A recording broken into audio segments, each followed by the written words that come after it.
امید تو گناہگار مسلمان کے لیے ہے جس کا ایمان ہو. ہمارا ذرہ برابر ایمان نہیں ہے، نہ اللہ پہ ہے، نہ رسول پہ ہے، نہ آخرت پہ ہے، ذرہ برابر. اللہم صلی علی سیدنا محمد وعلی آل سیدنا محمد بعدد کل ذرۃ مئۃ الف الف مرۃ. سامعین و ناظرین کرام، السلام علیکم ورحمۃ اللہ وبرکاتہ. سامعین کرام، راہ نجات کے سلسلے مضامین میں آج ہمارا موضوع، کیا ہم عملاً مغفرت الہی کی بجائے عذاب الہی کے طلبگار ہیں؟ دیکھیں، حقیقت میں تو ایسا ہی ہے، عملی طور پہ، کہ ہمیں اللہ کی بخشش نہیں چاہیے. عملی طور پہ ہم زبان حال سے کہہ رہے ہیں. دیکھیں، ایک زبان حال ہوتی ہے اور ایک زبان قال ہوتی ہے. زبان قال تو وہی ہے کہ ہم نے کلمہ پڑھا ہوا ہے، کلمہ پڑھ رہے ہیں، نمازیں پڑھ رہے ہیں، جو بھی کر رہے ہیں دین کے نام پہ. ایک زبان حال ہے. اور عملی طور پہ ایک بات نوٹ کر لیں کہ انسان کا عمل اس کے یقین کی نشاندہی کرتا ہے. یہ ایک سادہ سی بات ہے. بغیر یقین کے ہم کوئی کام نہیں کرتے. نقصان والے کام سے ہم بچتے ہیں دنیاوی طور پہ. ٹھیک ہے، ہم اپنے آپ کو نقصان سے بچاتے ہیں، فائدہ حاصل کرنے کی کوشش کرتے ہیں. وہ کام کرتے ہیں جس کی ہمیں ضرورت ہو، وہ کام نہیں کرتے جس میں ہمارا نقصان ہو. وہ کام کرتے ہیں ہم دنیا میں کی طور پہ. ذرا کان کھول لیں. دنیا میں ہم جو بھی کام کرتے ہیں اس میں ہم ایک تو ضرورت محسوس کرتے ہیں، اس میں فائدہ محسوس کرتے ہیں کہ ہاں یہ کام ضرورت بھی ہے اور اس میں فائدہ بھی ہے. تو مثال کے طور پہ ایک مریض ہے، شدید مرض اس کو لاحق ہے، لیکن وہ آپریشن سے ڈرتا ہے، یا آپریشن کا نام لے لیتا ہے ڈاکٹر، لیکن وہ مریض تو صحت چاہتا ہے. تو وہ ناگوار چیز کو، بظاہر ناگوار چیز کو، آپریشن مطلب کیا ہے، آپ کو بے ہوش کرنا پڑے گا، آپ کو چیرا لگانا پڑے گا، اور پھر وہ سارا حساب کتاب ہے. تو پہلے تو مریض صحت چاہتا ہے، ضرورت محسوس کرتا ہے علاج کی. ڈاکٹر کہتا ہے آپریشن کے بغیر نہیں، تو وہ کہتا ہے ٹھیک ہے ڈاکٹر صاحب میں تیار ہوں. بظاہر ایک ناگوار کام کو وہ تیار ہو جاتا ہے. کڑوی دوائیں آپ کھاتے ہیں، تلخ یا کڑوی دوائیں جو بھی ہیں، مثال کے طور پہ اس کا، تو وہ آپ کھاتے ہیں تو کیوں کہ آپ صحت چاہتے ہیں. اسی طرح ہر کام میں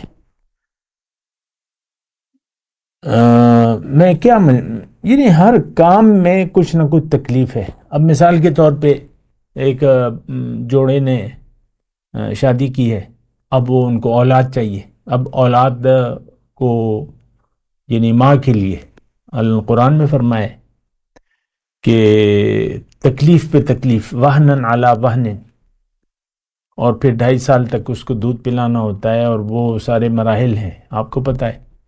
لیکن وہ ایک ایکسائٹمنٹ ہوتی ہے ہمارا بچہ ہو، اور پھر وہ سارے مراحل طے ہو جاتے ہیں. یہ دیکھیں، میں آپ سے بات کر رہا ہوں. اب جو موضوع ہے میرا، عذاب الہی یا بخشش. اور ایک بات نوٹ کر لیں، اللہ کی عطا سے، اللہ کی توفیق سے میں آپ سے مخاطب ہوں. دنیا میں آپ جیسے بھی زندگی گزاریں گے، جس خیال میں بھی زندگی گزاریں گے، وہ اللہ تعالیٰ نے آپ کو اجازت دے دی. دنیا کے خیال میں، دنیا کی یاد میں آپ زندگی گزاریں یا اللہ کی یاد میں زندگی گزاریں، یہ آپشن ہے آپ کے پاس، کھلا آپشن ہے، کوئی روک ٹوک نہیں ہے. اللہ تعالیٰ نہ کسی کو زبردستی ہدایت دیتا ہے، نہ کسی کو زبردستی گمراہ کرتا ہے. اور قرآن میں ہے قُلِ الْحَقُّ مِن رَبِّكُمْ، حق آ گیا تمہارے رب کی طرف سے. فَمَنْ شَاءَ فَلْيُؤْمِنْ وَمَنْ شَاءَ فَلْيَكْفُرْ. اب جس کا جی چاہے یقین کر لے، جس کا جی فَلْيُؤْمِنْ، ایمان لے آئے، یا انکار کر دے. پھر وہ دوسری آیت جو ہے، اِنَّا هَدَيْنَاهُ السَّبِيلَ اِمَّا شَاكِرًا وَإِمَّا كَفُورًا. میں نے انسان کو راستہ بتا دیا ہے، سیدھا راستہ، اپنا راستہ. اب اس کی مرضی ہے شکر گزاری کا رویہ اختیار کرے یا ناشکری. ہم ناشکرے ہیں اپنے رب کے، ہم نافرمان لوگ ہیں پوری امت. اللہ ماشاء اللہ کی تو بات ہی میں نہیں کروں گا. ہوتے ہیں اچھے لوگ، چند لوگ ہوں اچھے تو کیا فائدہ. تو ہم نافرمان لوگ ہیں، ہم سرکش لوگ ہیں. انہو طغی اما من طغی. دیکھیں ایک آیت میں رک کے آپ کو ایک آیت پیش کروں. سرکش کون ہے؟ سرکش کون ہے؟ میں نے کہا ہم آج امت مسلمہ سرکش، گلی کے خاکروب سے لے کے ملک کے وزیر اعظم تک اور اس کے درمیان جو بھی کیٹیگریز ہیں لوگوں کی، اپر لیول، لو لیول، ایول لیول، جو بھی ہے، تو سب سرکش ہے، سرکش لوگ ہیں، نافرمان لوگ ہیں، راضی ہیں نافرمانی پر. تو بہرحال میں آپ کو یہ بات کہہ رہا ہوں، آپ اس سے ذرا نوٹ کریں. سرکش کون ہے؟ طغا. تو وہ تو قرآن نے، اللہ تعالیٰ نے بیان کر دیا ہے. اور یہ بھی میں ہمیشہ آپ سے کہتا رہتا ہوں کہ دیکھیں قرآن اور حدیث کے علاوہ میں آپ سے کوئی بات نہیں کروں گا، اور جو اللہ تعالیٰ جو صحیح مانا ہو وہ میں بیان کروں گا اللہ کی عطا سے. اس کی وجہ یہ ہے میرا کوئی ایجنڈا نہیں ہے، میرا کوئی فرقہ نہیں ہے، میرا کوئی ایسا خیال نہیں ہے کہ میں کسی یعنی طرفداری کروں، نہیں. قرآن وَأَنذِرْ بِهِ، اس کے ذریعے میں آپ کو خبردار کروں. بہرحال میں یہ کہہ رہا تھا کہ سرکش کون لوگ ہیں. یہ دیکھیں بڑی طغیانی، طغا. اور میں رک کے تھوڑی سی وضاحت کر دوں. ایک رویہ سرکشی کا ہے اور ایک رویہ بندگی کا ہے. ہم اللہ کے بندے نہ ہیں، نہ بننا چاہتے ہیں. بندگی کا مطلب بھی ہم نہیں جانتے کہ بندگی کیا ہے اور کیسے ہوتی ہے، یہ بھی نہیں جانتے. بہرحال سرکش کی میں بات کر رہا ہوں. قرآن سے بیان کروں. اما من طغى وآثر الحیات الدنیا.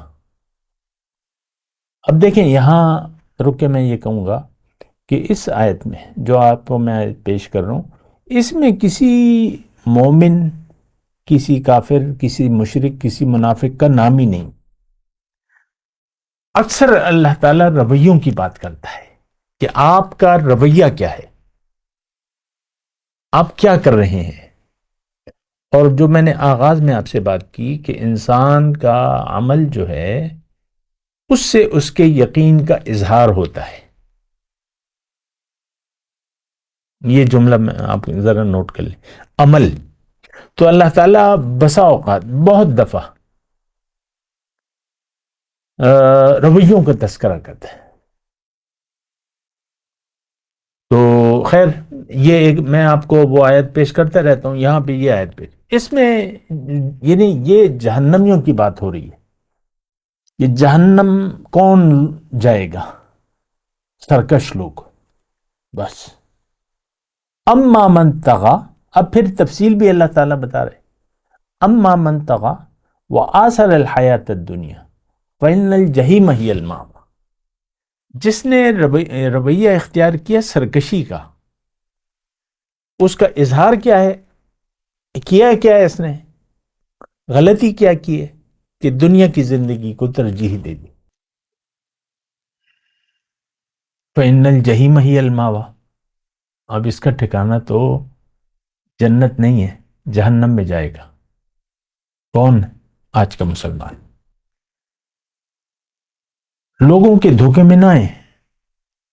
علماء سوء جو ہمیں تسلی دیتے ہیں کہ تم نے کلمہ پڑھا ہے، تم مومن ہو اور جنتی ہو، اور تم امتی ہو جنتی ہو. نہیں، یہ تو شیطان نے آپ کو امید دلا دی ہے.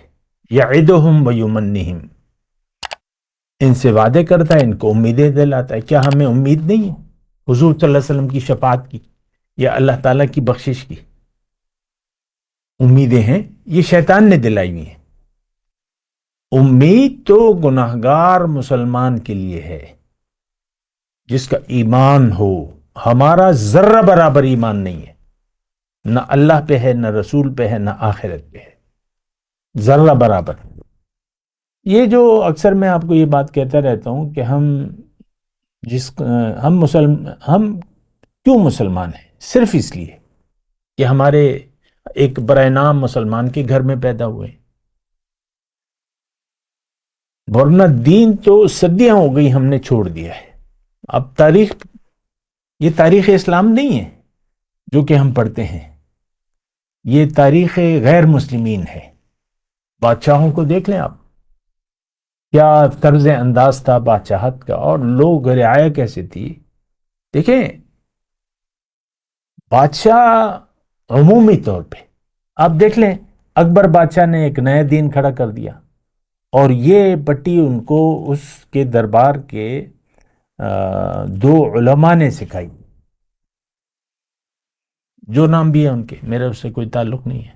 نو رتن تھے نا، دو عالم تھے، علماء تھے، انہوں نے یہ پٹی پڑھائی اکبر کو، تو اس نے دین الہی ایجاد کر لیا۔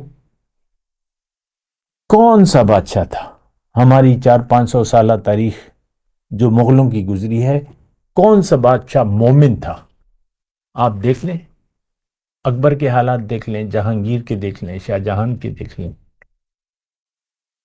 یہ تو پر میں دیکھیں، وہ چھوڑیں ان لوگوں کو کہ وہ لوگ کیا تھے، کیا کیا انہوں نے، ان کو چھوڑیں۔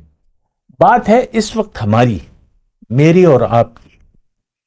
آپ کس خیال میں زندگی گزار رہے ہیں، یا میں کس خیال میں زندگی گزار رہا ہوں، میں کس لیے زندگی گزار رہا ہوں، دیکھا تو اس کو جائے گا نا۔ وہ ایک حدیث کا مفہوم ہے کہ ان اللہ لا ينظر الى صورکم واموالکم، لا ينظر الى اموالکم وصورکم، او کما قال، ولکن ينظر الى قلوبکم واعمالکم۔ اللہ تعالیٰ تمہاری شکلوں اور تمہارے مالوں کو نہیں دیکھتا۔ ہمیں تو دنیا کا دھوکہ پڑا ہوا ہے، ردی کاغذ، ڈالر، اس کی ہمیں یعنی ویلیو ہے، کون سا لکھپتی ہے، کون سا کروڑ، سب سے مالدار کون ہے، سب جھوٹ باتیں۔ الغنا غنا النفس، مالداری دل کی ہوتی ہے۔ ہم تو کنجوس ہیں، جتنا بھی مالدار ہو جاتا ہے وہ کنجوس بن جاتا ہے۔ کنجوس نہ بھی ہو، ہمارا ایمان اللہ پہ نہیں ہے۔ بہت سے لوگ میں نے دیکھے مالدار، داد و دہش، یہ لو یہ لو، یہ چندہ لو، یہ کار خیر کرو، یہ کار خیر کرو۔ کار خیر تو ہندو بھی کرتے ہیں، عیسائی بھی کرتے ہیں، ہمارا دیکھیں کوئی دین و ایمان ہے ہی نہیں۔ ہم سب ایک بات نوٹ کر لیں، آج دنیا کے لوگ سب بے دین ہیں۔ ہمارا دین تمام، یہ نہیں 8 ارب لوگ ہیں، میں ایک بات کر رہا ہوں، نوٹ کریں، 8 ارب لوگ ہیں، سب یعنی اللہ کے دین کو کسی نے بھی قبول نہیں کیا، اللہ ماشاء اللہ کی بات الگ ہے، اور سب دنیا دار ہیں۔ سر فہرست مسلمان آج کا، آپ دیکھ لیں پاکستان کے مسلمانوں کو دیکھ لیں، جہاں کے بھی مسلمان ہیں، میں تو دیکھیں مسلمانوں سے اس وقت سعودی عرب کے، دبئی کے مسلمانوں، دبئی کے عمراء کو، اور ان کے جو خلیفہ ہیں، جو ایک لڑی لگی ہوئی ہے بادشاہوں کی ماں، کون دیندار ہے؟ کیا سعودی عرب کا بادشاہ دیندار ہے؟ برائے نام اسلام ہے، اور سعودی عرب میں تو آج کل برا حال ہے، آپ کو پتہ ہے، بے دینی عام ہو رہی ہے، عام کرنے کی کوشش کر رہے ہیں، اور اپنا ایک خیال ہے، بہت جو ہے برا حال ہے۔ خیر، میں جو میرا موضوع ہے کہ کیا ہم عملاً مغفرت الہی کی بجائے عذاب الہی کے طلبگار ہیں. یعنی اپنے عمل سے ہم کیا طلب کر رہے ہیں اللہ؟ ہم دوزخ جانے کی ایک دوسرے سے آگے بڑھنے کی کوشش کر رہے ہیں. یہ میں نہیں کہہ رہا، سورہ تکاثر میں ہے، الہاکم التکاثر، زیادہ کی طلب. میں آپ سے مخاطب ہوں، یعنی بات چیت کر رہا ہوں سورہ الحدید کی آیت نمبر 20. تو اس میں کیا ہے؟ تفاخر بینکم وتکاثر فی الاموال والاولاد، ایک دوسرے پر مال و اولاد کی آپس میں فخر اور خود ستائی، تفاخر. میرے اتنے مربع ہیں اور میری اتنی جائیداد ہے اور میرا عہدہ یہ ہے اور میں یہ ہوں اور میں وہ ہوں. ہم سب دوڑ رہے ہیں. وہ سرکاری لوگوں میں تو وہ گریڈوں کا چکر ہوتا ہے نا، 17 گریڈ، پھر 18، اور جو آخری گریڈ ہے 22. گریڈ 22 کا ہوں میں. تو اس میں دنیا کی دوڑ ہے. ہم دنیا کی دوڑ میں مصروف، ایک دوسرے سے دنیا کی دوڑ میں ہم شامل ہوئے ہیں. اللہ تعالیٰ نے فرمایا نیکیوں میں ایک دوسرے سے یسارعون فی الخیرات، ایک دوسرے سے نیکیوں کی دوڑ لگاؤ. بہرحال تو میں اپنے موضوع یہ ہے کہ کیا ہم بخشش کی بجائے عذاب الہی کے طلبگار ہیں؟ تو اس کا جواب تو نفی میں نہیں ہے، ہاں میں ہے. آپ خود دیکھ لیں. دیکھیں، میں تو آپ سے ذاتی طور پہ بات کر رہا ہوں، اور جو بھی میں کہہ رہا ہوں اجتماعی طور پہ جو بھی میں کہتا ہوں، لیکن میرا فوکس جو ہے وہ آپ ہیں. میں آپ سے محور گفتگو ہوں. آپ کس خیال میں زندگی گزار رہے ہیں؟ ظاہر ہے، دیکھیں، جو آپ کا یقین ہے دنیا کے بارے میں، اگر آپ کا یقین دنیا پر ہے، یہ بات ذرا نوٹ کر لیں، میں دعوے سے کہہ رہا ہوں، اگر آپ دنیا کا دھوکہ لگ گیا ہے، دنیا کی کامیابی کو آپ نے حقیقت سمجھ لیا ہے، اب آپ کا رخ دنیا کی طرف ہے، ہوگا نہیں ہے، اور آپ دنیا کے لیے زندگی گزار رہے ہیں. اپنے دماغ میں کیا فلم چل رہی ہے؟ دنیا کی کہ آخرت کی، یا اللہ کی رضا کی، یا اللہ کی بخشش کی؟ کیا اللہ کی بخشش کے آپ طلبگار ہیں؟ نو، ناٹ ایٹ آل. آپ دیکھ لیں میاں بیوی، بیگم کا رویہ شوہر کے ساتھ، بدتمیزی کی بعض اوقات حد ہو جاتی ہے. عورت محکوم ہے، حاکم مرد ہے، لیکن عورت اپنا حکم چلانا چاہتی ہے.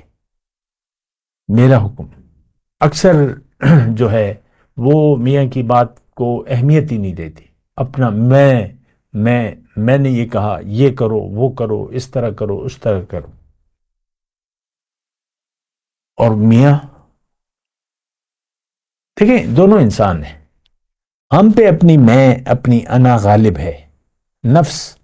ہم نفسانی خواہشات کے غلام ہیں. نفس کی تو پھر اخلاق رذیلہ ہیں، تو پھر وہ آپ تو اسی کے مطابق زندگی گزاریں گے. دیکھیں، یعنی بغیر کسی لمبے چوڑے دلائل کے اس میں کوئی بات ایسی نہیں ہے کہ میں دلائل کا انبار کھڑا کروں تو تب آپ کو پتہ لگے. نہیں، آپ اپنی حالت کو دیکھیں. آپ دنیا دار ہیں، آپ اللہ والے نہ ہیں، نہ بننا چاہتے ہیں. ایمان، اسلام، دین، آخرت، دوبارہ زندگی، قیامت، قبر، اللہ الہ واحد، رسول قابل اتباع، جنت، دوزخ، مغفرت، بخشش، یہ کوئی آپ کا مسئلہ نہیں ہے. میں کھلے طور پہ آپ کو کہہ رہا ہوں، یہ ہمارے مسائل نہیں.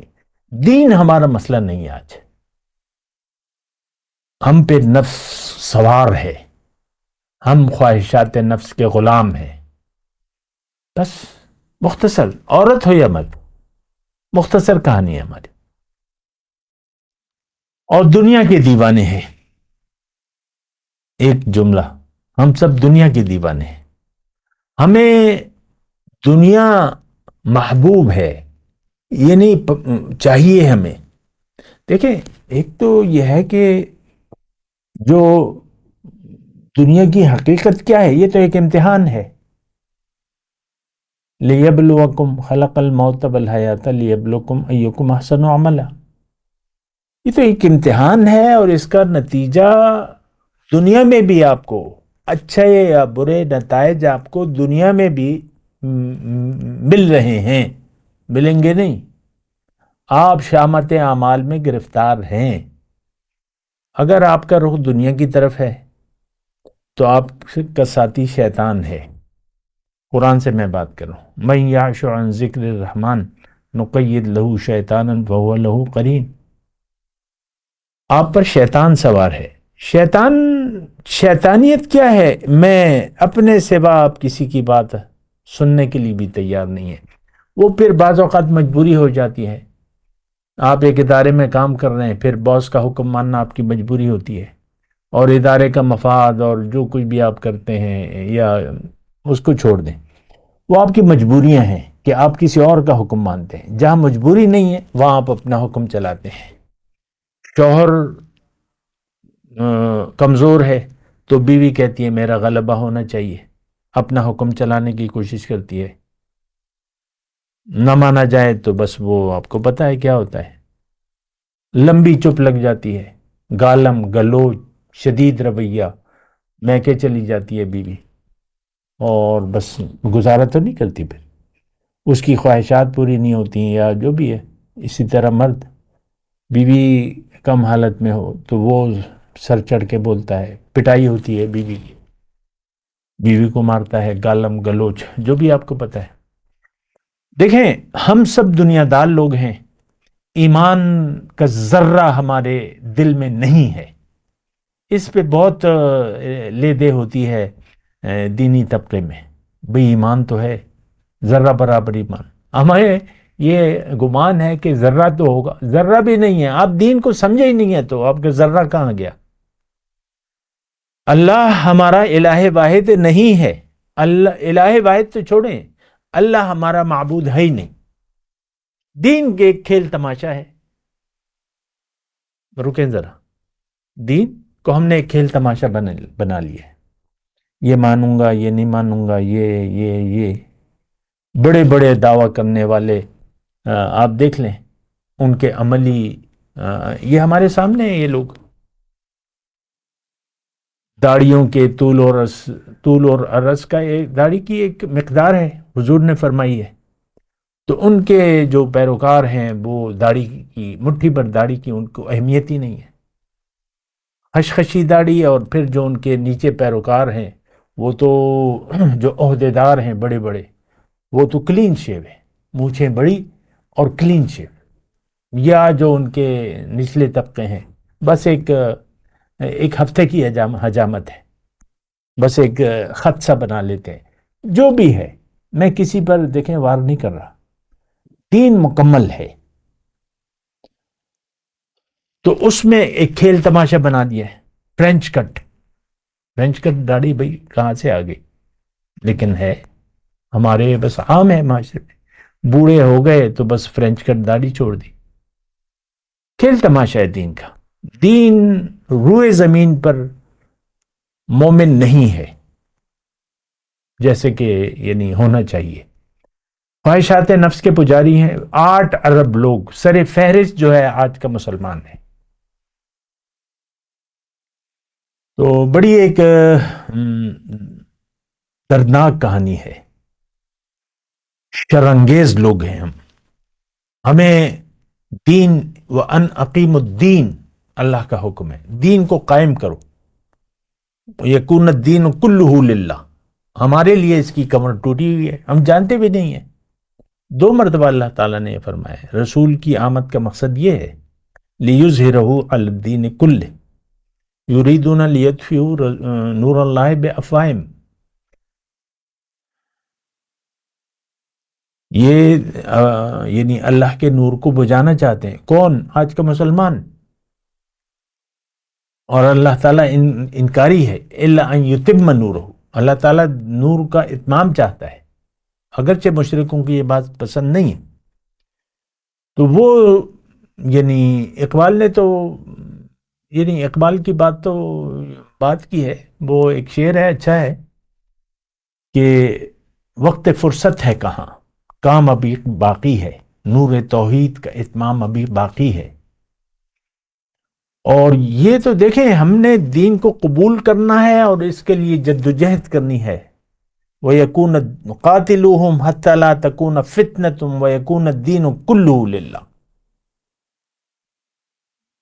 اللہ کے احکامات ہیں، کون جدوجہد کر رہے ہیں دین کے غلبے کے لیے؟ ہم خود دین کو نہ سمجھتے ہیں نہ سمجھنا چاہتے ہیں، اور علماء سوء نے دین کا ایک مذاق بنا دیا ہے، ہمیں جھوٹی امیدیں دلا رہے ہیں، اور یہ اور وہ، تم تو امتی ہو اور مومن ہو، یہ ہو، بس فکر نہ کرو۔ ایسی ایسی تشریحات قرآن کی اور احادیث کی، ایسا لگتا ہے یہ اسلام کو سمجھتے ہی نہیں ہیں علماء سوء۔ اور یہ علماء سوء کی بات آ گئی تو ایک حدیث آخر میں ضرور آپ کے ساتھ شیئر کروں گا۔ آج وہ زمانہ ہے کہ اسلام کا صرف نام ہے، قرآن کا صرف رسم الخط ہے، مساجد بہت بڑی بڑی ہیں، آباد ہیں، ہدایت سے خالی ہیں، محراب اور ممبر سے آپ کو ہدایت نہیں ملے گی۔ وہ شر الناس علماؤہم شر الناس تحت عدیم السماء من عندہم تخرج الفتنة وفیہم تعود۔ فتنہ ان میں سے اٹھے گا، شریر ترین مخلوقات میں، حضور کا فرمان ہے، اس وقت کے علماء ہوں گے، فتنہ ان میں سے اٹھے گا اور ان میں واپس لوٹے گا۔ تو دیکھیں، میں تو آپ سے مخاطب ہوں، چھوڑ دیں، آپ اپنی فکر کریں، آپ کس خیال میں زندگی گزار رہے ہیں، کس لیے زندگی گزار رہے ہیں؟ دنیا، ختم بات۔ بل تؤثرون الحیات الدنیا، دیکھیں اللہ نے فرمایا ہے کہ تم نے تو دنیا کی زندگی کو ترجیح دے دیا، اور ابھی میں نے آپ کو کہا کہ وَأَمَّا مَن طَغَىٰ وَآثَرَ الْحَيَاةَ الدُّنْيَا فَإِنَّ الْجَحِيمَ هِيَ الْمَأْوَىٰ۔ قرآن ہے بھیا، میں قرآن بیان کر رہا ہوں، قصے کہانیاں نہیں بیان کر رہا، قرآن ہے یہ۔ اما من طغى وآثر الحیات الدنیا فإن الجحیم هی المأوى واما من خاف مقام ربه ونهى النفس عن الهوى فإن الجنة هی المأوى۔ ہمارے لیے تو باتیں سمجھ سے بالاتر ہیں، قرآن کو تو صدیاں ہو گئی ہم نے چھوڑ دیا ہے۔ خلاصہ کلام یہ ہے کہ ہم عملی طور پہ اللہ کی بخشش نہیں چاہتے، بلکہ اللہ کے شدید عذاب کے طلبگار ہیں اور بھرپور کوشش کر رہے ہیں۔ وآخر دعوانا ان الحمد للہ رب العالمین۔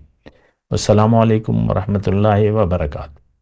مولاي صل وسلم دائما ابدا على حبيبك خير الخلق كلهم۔